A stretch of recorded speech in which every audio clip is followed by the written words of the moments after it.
Ways to use EYP as a coach. So I invented something called embodied yoga principles, and it ended up being one of the main things I use as a coach. I'm training a lot of coaches too. A very powerful set of tools.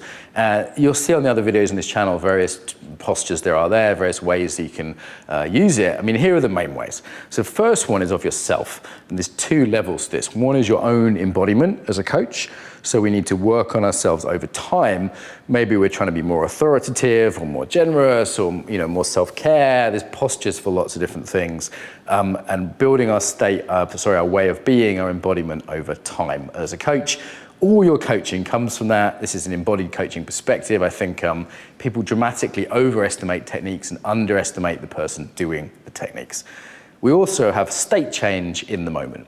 So in the moment, we can be, before a coaching session, a little bit all over the place and need to get ourselves together, or a little bit, need to be a bit more passionate.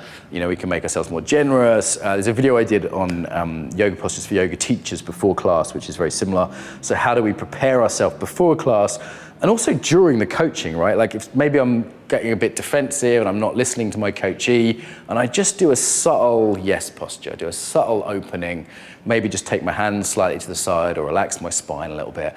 And all of a sudden I can listen to my coachee, or maybe I go into a warrior posture a little bit and I want to really nail them on something. I say, you know what, I'm normally the nice empathic coach, but I want to really nail you today. There's something really important here. I want to tell you this.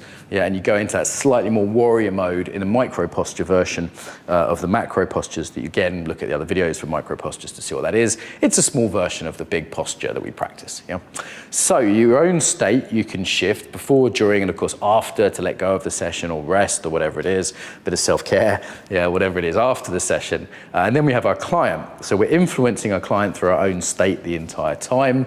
I was just being filmed with someone, they were quite nervous, so I was just making myself calm to help them be calm. So we can always be state influencing through our own embodiment as coaches. And then we can explicitly do it. We can say, look, why don't you try this? Just change your state. I know you're struggling with this. I say you're struggling with confidence. Try doing authority posture and actually see what that does, and then ask them the question again. So it's, as a coach, coaches are often curious about really good questions, and good questions matter, but the coachee's state is what that question is always landing on, right? So if the state's always the same, then the question's not necessarily going to be as effective as it could be if you're able to help them consciously shift that state. You can do much more targeted explorations, like, all right, with a coachee, let's say a coachee comes to me and says, I have boundary issues. I might say, okay, let's work with no posture. What's your relationship to no? Do you tend to be over no, not enough no? Do you tend to punish when you don't say no? And we can look at like no posture as a way of exploring specifically the boundary issues and actually really targeting that as an inquiry. Where do you need to do this in your life, etc. The EYP method that's there. The two main parts are familiarity. What's familiar? Three main parts are familiarity. Second part is deviation. Where do you go wrong, as it were, in the pose, which reveals patterns. So they're about awareness. And then the inquiry is like, where do you need to do this? And by getting in the pose, people are much more likely to find that place rather than just asking them straight, You can also do those poses kind of internally, saying no to yourself, for example. There's other ways into that that you can use. And the last one is you can give clients homework. So one of the things I most like about EYP is that I have busy clients generally, and they need to work on something in their embodiment. And you can say, look, try this 1 minute a day, or 3 postures for 1 minute each, so just 3 minutes total. Try authority posture, taking up space, and warrior posture. That's going to help with your confidence. Don't believe me?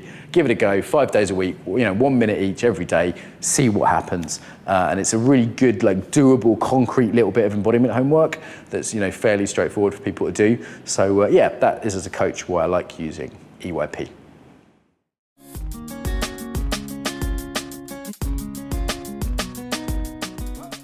So I hope you enjoyed that video. If you did, you can subscribe to the channel, hit the bell. More importantly, however, get the newsletter. So the newsletter you do, is that right? In the box here?